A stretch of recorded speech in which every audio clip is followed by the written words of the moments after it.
Hi, I'm Glenda Adkisson with the American Red Cross at the Paducah area chapter. And my guest today is Rick Shanklin with the National Weather Service. Rick, thank you so much for being here today. We're glad to have you. It's interesting that the services of the American Red Cross, many people don't really have a good understanding what it is that American Red Cross does. Although they recognize the logo, most people, I think if you ask them, are you familiar with American Red Cross, they would certainly say absolutely. But as I am out in the community, more times than not, if I'm wearing my name tag that says American Red Cross, someone comes up and says, can I give blood if, whatever their situation may be. And the fact is that blood services is a very vital part of what we do. American Red Cross is responsible for around 40–45% of the nation's blood supply, and that's very important.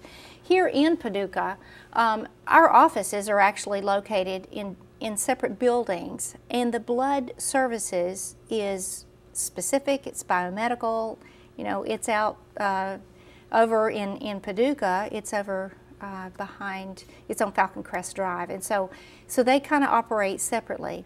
The chapter, on the other hand, does everything except blood, and we primarily work in three areas, which is health and safety, helping the community prepare as far as CPR, first aid, water safety, lifeguard training, babysitter training. We do military services, which of course is involved with emergency communications between families and their active military. And those must be processed by the American Red Cross. So many times people don't understand that. But by congressional mandate, all emergency communications between military and their families must be processed by the American Red Cross, because we know exactly what that commander is going to need to know in order to make a determination on leave. And then, last but not least, is disaster preparedness and prevention. And that is everything from setting up a shelter during an ice storm, as we're all familiar with here in western Kentucky, or responding to the single-family fire, and then also helping people prepare so that we really lessen the impact of a natural disaster. One thing I thought about coming into this show with you today, Rick, was the fact that almost everything we do ties in with our weather. Well, now, certainly, it may not be as much of a factor as far as our military services, but health and safety, it certainly is. There are things that impact individuals because of the weather. Certainly safety, things that people need to be aware of as far as water safety that relate to the weather. And as far as preparedness, there are so many things. And I'm hoping that today you can give us a little different perspective when it comes to what things within the weather we need to be conscious of and just be aware of. Certainly last year taught us a lot, didn't it? Oh, it sure did. You know, we had some of the biggest events that we've had in the last decade or longer right here in western Kentucky. You know, we had, of course, the ice storm, which is on everybody's mind, especially with the winter season. We had Hurricane Ike, September of 2008. We had a couple other big severe weather events and tornado events in the region last year as well, and this year. So we've had plenty of opportunity for us to think about, we really need to be prepared in our region for this myriad of different weather events that we experience. I've seen some updates on October of '09. Being an unusual month. Can you tell us a little bit about how October's been different from previous Octobers? Oh, absolutely. It's unfortunately our wettest October ever recorded for Paducah. Our 12th wettest month period in a month that typically is our driest month of the year. So it's been very unusual going into the fall. It's also our 6th coolest month, or 6th coolest October, I should say. And really that is just maybe one of the more extreme examples of how unusual this year's been, because if you think back to the spring, it was very wet in the spring. farmers had a very difficult time getting crops out. You know, there were farmers putting crops out in late May and June that normally would be doing it in late March and April. So the whole year has been quite unusual, but really kind of topped off climate-wise with October. Well, you know, I recently heard one of our agricultural experts mention that crops are having a little more difficulty getting dried out. And so as far as it impacting the harvest and when they take them to market, and that's a consideration as far as how wet the month has been. But as far as your risk of flash flooding, the fact that that's been such a consistency within the month, how does that impact us, and what things would you have maybe our residents be conscious of and be thinking about, maybe how to prepare for flash floods and those kinds of things? Well, you know, it is very important what has occurred recently to look at what's going to happen in the future. In the case of flash flooding, you know, we look at the ground saturated from all the rain we had in October. So, you know, as we go into the weeks ahead, that's in the back of our minds. Another thing is we think about the leaves all coming down. There's still tree limbs down from the ice storm. Anything people can do at home to get that picked up and where the water can make its way through the ditches and all, that's a good example of something that will help, you know, the cause if we do get into a situation where we might have flash flooding. You know, one thing I've thought about, and you may have some thoughts on this, Rick, is that in the city, in your more populated areas, those have been those areas that people have cleared first. As far as the limbs and the debris, we still have quite a bit of limbs and trees down, and I know certainly if you get out of the more populated areas, so that can, I guess, work like a dam, if you will, for the water and flood out some maybe lower lying highways. And what would be some things that we should maybe be aware of as far as traveling and those kinds of flash flooding? Well, you need to you know, realize that areas that normally might not flood could flood because of things just like you're referring to there.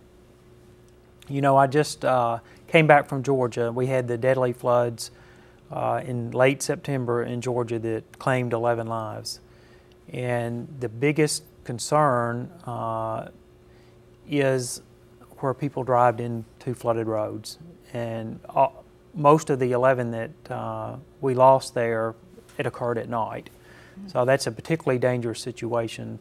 And those people, even though they traveled those same roads, most of them did every day, going to work or from work is what most of them were doing when their car was carried away in the torrent of water.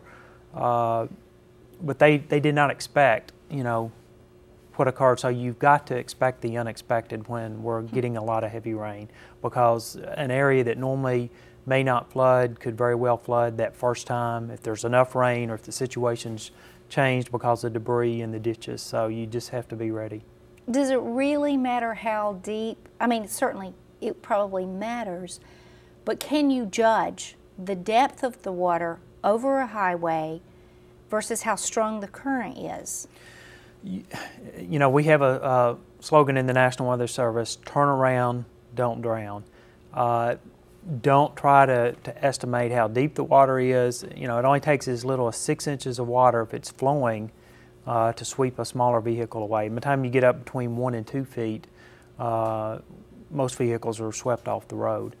And usually from there they go into a ditch, and that's where we lose a lot of people, is doing that very thing. So the main thing is don't get too caught up in the water. You know, yeah, if it's just an inch or so of water and it's not moving across the road, you probably would be fine. But another thing that happens to a lot of people is they think just because the water is very shallow, they can drive across it, but they can't see the road surface. It may be that a half an hour earlier, a couple hours earlier, we had some torrential rain. It washed out the road. That happened in Georgia. An entire section of roads and bridges were washed out. And so you're assuming that the road surface is underneath the water and that it's in good condition, and it may not be. So you have to be extremely cautious. If any doubt at all, again, turn around, don't drown. You know, our lives are just busy, and we feel so compelled to be at our next spot, whether it's getting home, after work, whether it's getting to work. We're just in a hurry. And often people feel like, I don't have time for this. I really don't have time to turn around. I think I'll be okay. And they kind of rationalize that. A number of years back, I was living in Texas and we had flash flooding. There was that kind of situation where that you just mentioned. Part of the road had washed out, but you couldn't tell. It didn't look like it was that far above the water. And unfortunately, a family's car was swept into the creek, which really, it usually was just a fairly small creek. The mother and dad were able to get out, but their infant child slipped out of their hands and they were not able to rescue the child. They'll never be the same. And I think sometimes if we realize that it really doesn't matter if you're an hour late for whatever you think that you've got to be there for, it's a lot better than not being able to have an opportunity to reschedule. And clearly, if you're not here or going through the heartache of losing someone that you love and putting yourself at risk, and that's really what we're doing if we're not respectful of water. Absolutely. And if you think about it really, over your lifetime, how many times are you going to have to turn around? It's not that many times. Take that extra time.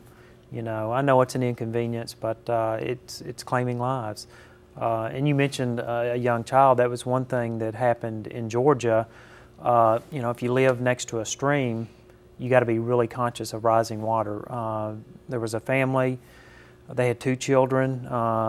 Each parent grabbed one of the children, and the 2-year-old son was swept from the father's hand. He could not hold on to him. The water came up so fast. So you have to realize too, if it's really raining hard, that things that normally would not flood could flood and flood quickly. So you have to take action quickly in that case. And I think any parent that might be listening to us, or any parent that thinks about that, it just hurts your heart to think of a family having to lose a child, because we love our families and we would never intentionally put them in danger, but our not planning and our not being careful and thinking ahead can truly put them in danger. Of course, one thing that the American Red Cross does is, in a situation like the flooding down in Georgia, and certainly any flash flood, is there are times that neighborhoods need to be evacuated. And the American Red Cross at times will open up a shelter for those folks because they need a place, whether it's for a few hours or a few nights, to come and have a clean, safe place to stay. We depend heavily on our volunteers and train them on sheltering. And so there's more involved than what most people think. They might think, oh, it's a shelter. Well, the thing is, you've got to be prepared for how do you make sure that those residents are safe? How do you make sure that you are careful about the risk of communicable diseases, whether it's flu going around, and there are certain steps that you go through, say food considerations, safe food handling. And so that's one thing that the American Red Cross does as far as the sheltering opportunities. Another thing that you mentioned that I think is so true is it is the unexpected. I think people tend to prepare for their last disaster. Certainly, in Western Kentucky, we all know now that when the National Weather Service says, we're going to get an inch or 2 of ice, we're going to take you real seriously. Because I think most of us were caught off guard as far as just how devastating this experience was going to be in the ice storm of '09. But also how long it was going to last, because the logistics of having power companies get out, go put up new lines, that has to be done one pole at a time. And you don't think about how long that might last. So whether it's preparing for an earthquake, an ice storm, a tornado, being smart about flash flooding, there's things that we need to do in advance. The National Weather Service is working with and American Red Cross, we're working together on doing a promotion for winter storm preparedness, and really it's for any any disaster preparedness. But you want to tell us a little bit about this promotion? Yeah, we've partnered with you all at the Red Cross on promoting a kit, and we thought, going into the winter season would be a really good time because of what's on everybody's mind from Ice Storm '09. So we've approached it at our excuse me, at our office as a 3-month pattern where we would take each month and have a list of different items that people would stock up on. And a lot of those items people will already have, but some of them they won't. And now is definitely the time to get prepared as we're going into the winter season. And then also, of course, you all have the campaign going on at the grocery stores to help promote that as well. So we're hoping that the community will really, step up and do all that they can to get everybody prepared. The businesses and the individuals will take the initiative to stock up for this coming winter season. And as you mentioned, for all the other events, it's not just winter storms. It's events like Hurricane Ike, the remnants of it that came through, and we were without power for several days. Some people were, so we've got to be prepared year round. Well, and one thing that Red Cross has been promoting in this area really for a couple of years has been business continuity.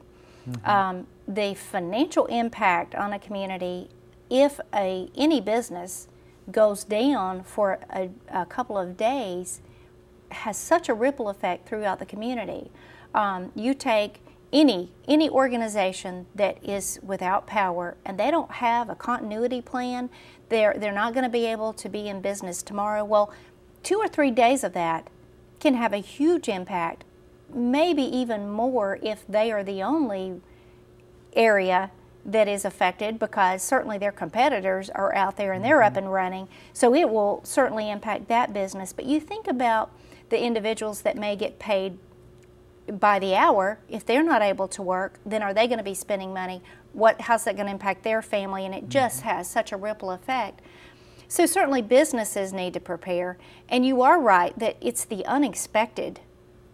I think if you ask a group of 25 people, well, before last year, would a hurricane be likely to impact Western Kentucky?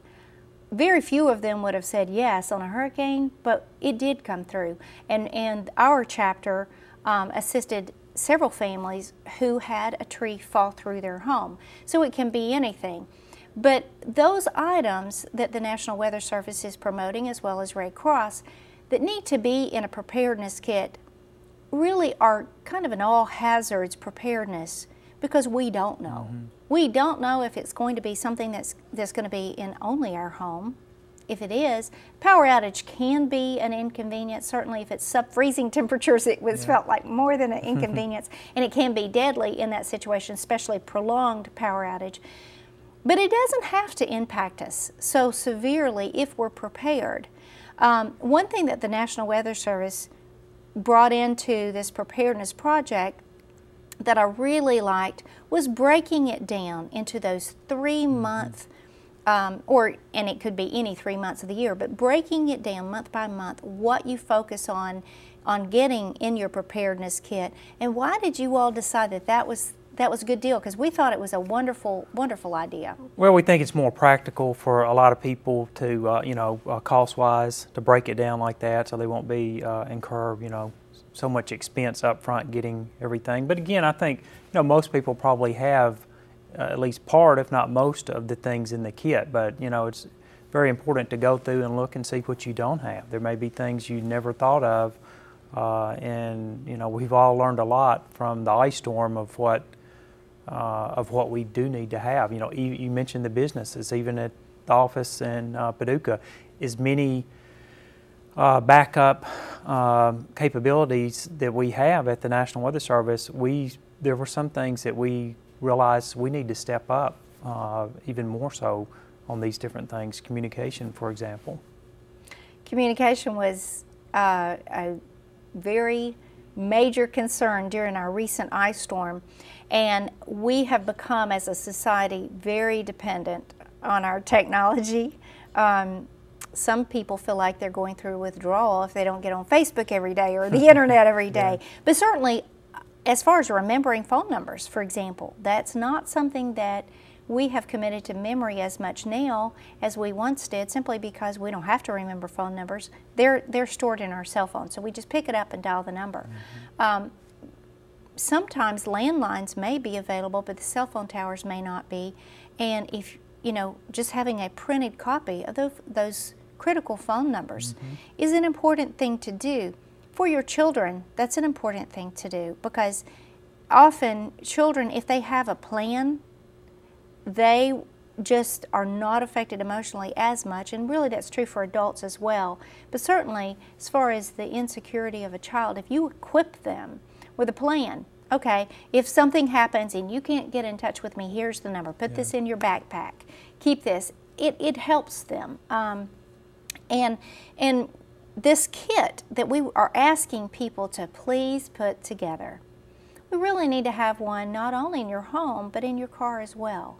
That's something that we've encouraged people to have some items on hand. And if you think about traveling down a road, maybe it's a more rural area, you're on the interstate and there's a major accident up ahead, sometimes you're stuck for several hours. That's maybe not as severe as if you were stuck maybe during an ice storm or a snowstorm. Often during the holidays, people travel, and sometimes they travel in areas where they do have severe weather, and that can literally mean life or death to those people. What are some of the things that, with that in mind, as far as the car kits as well as the home kits, that you would suggest that we think of, and especially considering weather considerations? Well, you know, especially in wintertime, you really need to have a blanket in your car. We have a kit here. I see it has a blanket in it. It has a shovel and maybe some cat litter or something if you get stuck to help you get out. It's a smart thing. A tow rope. You know, and I think it's very good to throw in some extra bottles of water or some non-perishable foods in your car, just like you'd have in your home, in case you are stuck for several hours. I think back to December 2004, where we had a major winter storm with a foot or so of snow across our region. People were stuck on the interstate. Even the interstate were stuck for many hours. So you need to think about, you know, if I'm stuck in my vehicle that long, what do I need to have in there? You know, maybe even your prescription medicines, if you're going to, you know, you never know when you're going to be stuck. So, you know, you need to think through that, and you need to have your vehicle prepared also before this season even. You need to have plenty of antifreeze. You need to have the, for your windshield washer, you need to have the cold enough antifreeze for that. So you need to think through those things as well. Well, certainly, you mentioned a kit. The American Red Cross has kits available that come already prepared, and they do have items such as water. Water is so important because every family should have at least a gallon of water per person per day. And, you know, we used to say 3 days. I think after some of the events of this past year, for example, the ice storm, we've kind of been thinking maybe a little more, but at least 3 days of water. Flashlights and batteries are certainly you know, that is a very critical item, because you don't ever know when you're going to be left in the dark. One thing that we encourage people to have is a whistle. If you are out, sometimes if you have breath, you can blow a whistle, and you may not be able to yell very loud, but most of the time people can hear a whistle. So those are things that we encourage people to have. Blankets, those kinds of things are very, very important that we include in this preparedness kit. One question that I have for you, and maybe you can answer this, is you hear people say, oh, you know, you hear a lot about people saying, oh, that was a 100-year storm, that ice storm. I thought it was a little unsettling when one of our local weather experts mentioned how that storm came together. And really, if on any given year, you could have an ice storm like that. Those elements that could be, they could come together like that. Is there really any way of knowing what kind of cycle you're in from one year to the next? And what would you say as far as those people asking, what do we expect this year? Yeah. Well, you know, there are similar patterns that we can look for, and if we get into a pattern like we had when we had the ice storm 2009, you know, we would recognize that. But, you know, 100-year events like that ice storm, they are not typically evened out at 100-year intervals. You may have it, you know, 2 of them in 5 years and not have them for a couple hundred years. So we just have to be ready, because we don't know. You know, if it gets to the point that we see a pattern setting up that could produce an ice storm like that, you know, within a week or so we can kind of start seeing that, and that's when we would issue an outlook, and then within 2 or 3 days of the event we would have a watch out, like a winter storm watch. As the event gets real close, within a day or so, that's when we'd issue the warning, when we're certain that it's going to impact. And the warning means it is coming. It is coming. Take action now. Watch means conditions are right. Conditions are right, get ready in case it does come, but a warning means you better do or have done everything you need to be ready for the event. One last thing, and again, I appreciate your being here. Certainly the National Weather Service website and the American Red Cross website, PaducahRedCross.org, and your website, if you'll get the weather.gov/Paducah. And you can also find the kit on there that we had talked about. It's called Turn Around, Don't Wait, Don't Wait Until It's Too Late. That's a headline, and it goes to the kit. It's too late. Okay. Yeah. That's something that you can get the word out there. But as far as alerts, television, radio, having a weather radio on hand, those things are critically important. A tornado, what are any other ways that our community can be alerted to a warning?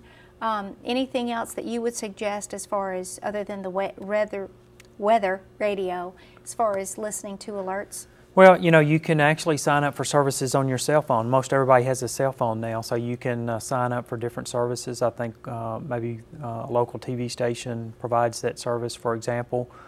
So you can do that, and you need to have ways to get warnings overnight. That is really important. Don't rely just on sirens. Don't rely just on watching TV or listening to radio. Those things are not going to wake you up. You've got to have a way to be awakened if it... Something that will wake you up. Yes. Well, thank you so much, Rick, for being with us today. My pleasure. We are hoping that people will take action and be prepared as we enter the winter months, and be prepared for the unexpected.